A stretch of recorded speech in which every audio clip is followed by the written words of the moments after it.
Hello ladies and gents, it's Jimmy here, and this is Assetto Corsa. This went on sale today in Steam Early Access for £29.99 of my British pounds, and I went over straight away, picked it up and turned it on, and now a very angry girlfriend. I've been pretty much playing this for the last 4 hours straight.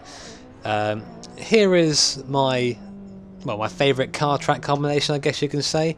This is the Ferrari 458 at Imola, and I've been playing this car for about 45 minutes or so. I've kind of gone through each car at this point and kind of gone through what I like and what I dislike, and yeah, overall so far I am very much enjoying this game.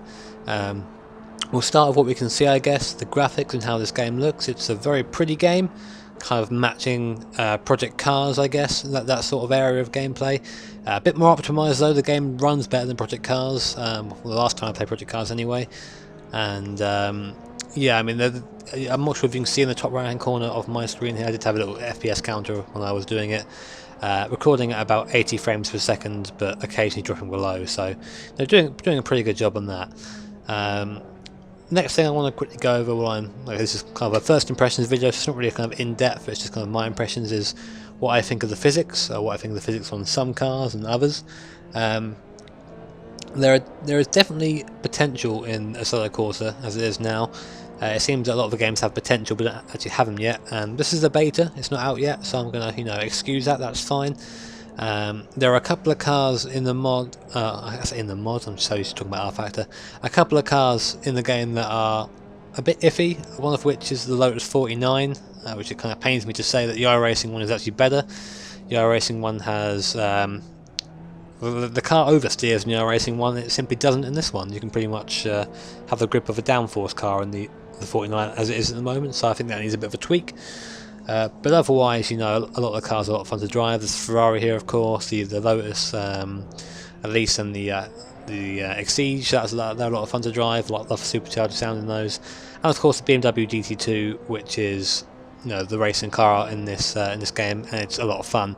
I was a bit kind of apprehensive of Assetto Corsa when I saw they released a video of a Ferrari, a GT Ferrari 458 at Monza, the modern circuit, and it looked like it was on rails, braking very late, braking very easily, and I was a bit nervous for it, as were a couple of my Assetto Corsa friends who are big fans of the game so far. But I'm glad to say that a lot of that hasn't carried over into the the GT2 BMW, so it's been a lot better there. At the moment, there's only a couple of features available in this game. You can only really do the kind of hot lap, the time trial, or the challenge laps, which put you in a car and ask you to beat a time. There's no multiplayer as of yet. There's no any kind of career mode. There's no AI racing. It is very much just like a drive on your own sim at the moment, which isn't so bad. But for what paying £29.99 for early access and getting this, I guess, is a bit meh. But hey, we're getting updates every couple of weeks, I've heard, so that's going to be good. Obviously, I'll be keeping you guys up to date on that. Now, sounds in the game are kind of, again, a bit hit and miss. There are a couple of cars that sound quite nice. I like the sound of the Ferrari here, kind of very. There is power to it. It sounds like a Ferrari, but it isn't too over the top like games like Shift and Forza. The Lotus 49 sounds okay. My friend said it sounded kind of more raw than iRacing, but I think the iRacing one sounds a bit nicer. The Lotus sounds have the fantastic supercharger sound going on in the background, which is really awesome. I really enjoy driving that, and it's overall it's good. This game is a positive thing so far. There are a couple of other things I did want to go over. I'm trying to think what they are now in my head because I'm doing this post driving here, so I'm kind of trying to remember what I said when I went over it first time.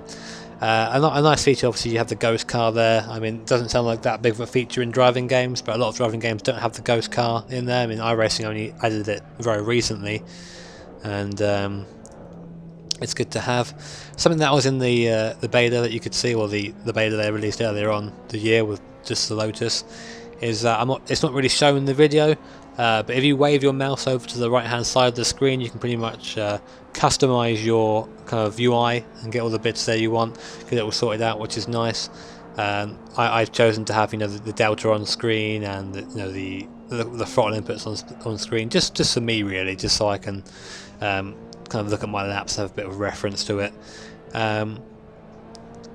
I guess like the big question is, well, what I got asked in Twitch earlier when I streamed this, is how does this compare, kind of directly to iRacing and rFactor?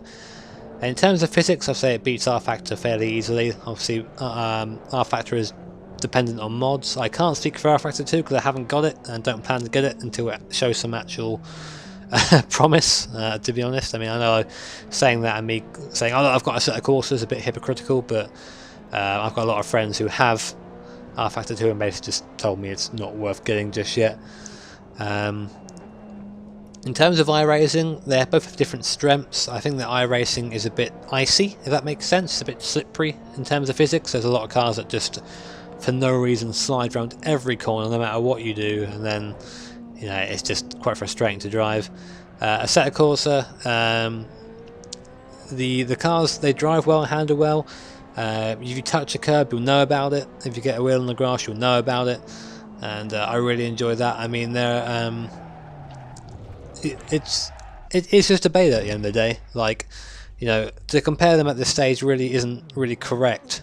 To compare this to rFactor 2 is probably a bit more, of a decent way of saying things, and that's really that's really a different way of putting things. I mean, this compared to rFactor 2, there's more cars than rFactor 2, but none of them really drive very well from what I've heard. So there, you see there, I had a little bit of a spin where I got the braking wrong, and that was completely my fault. It wasn't the car. I just I braked too hard, tried to turn, car went off, and it felt like a very realistic off. So I wasn't too unhappy with that. And you see now I'm struggling because I kind of got out of the groove, and road cars are difficult on this. There's no doubt about it. So they have to be approached with caution. Anyway, guys, that's really about it. I've been asked a lot about iRacing recently. I've not really been enjoying it that much recently, so that's why there's not been any videos. As soon as I do get back into the groove, though, the series is back underway, and I hope that it will be soon, because I did enjoy making the videos. And yeah, don't be afraid, guys. I haven't forgotten about you. Obviously, I'm on Twitch a lot more nowadays, but that's just the way it is. So thank you for watching, and if you like the game, go buy it. It's on Steam. If not, stick with me, and you'll get video updates fairly regularly. So catch you later, guys, and yeah, thank you for watching again. Cheers.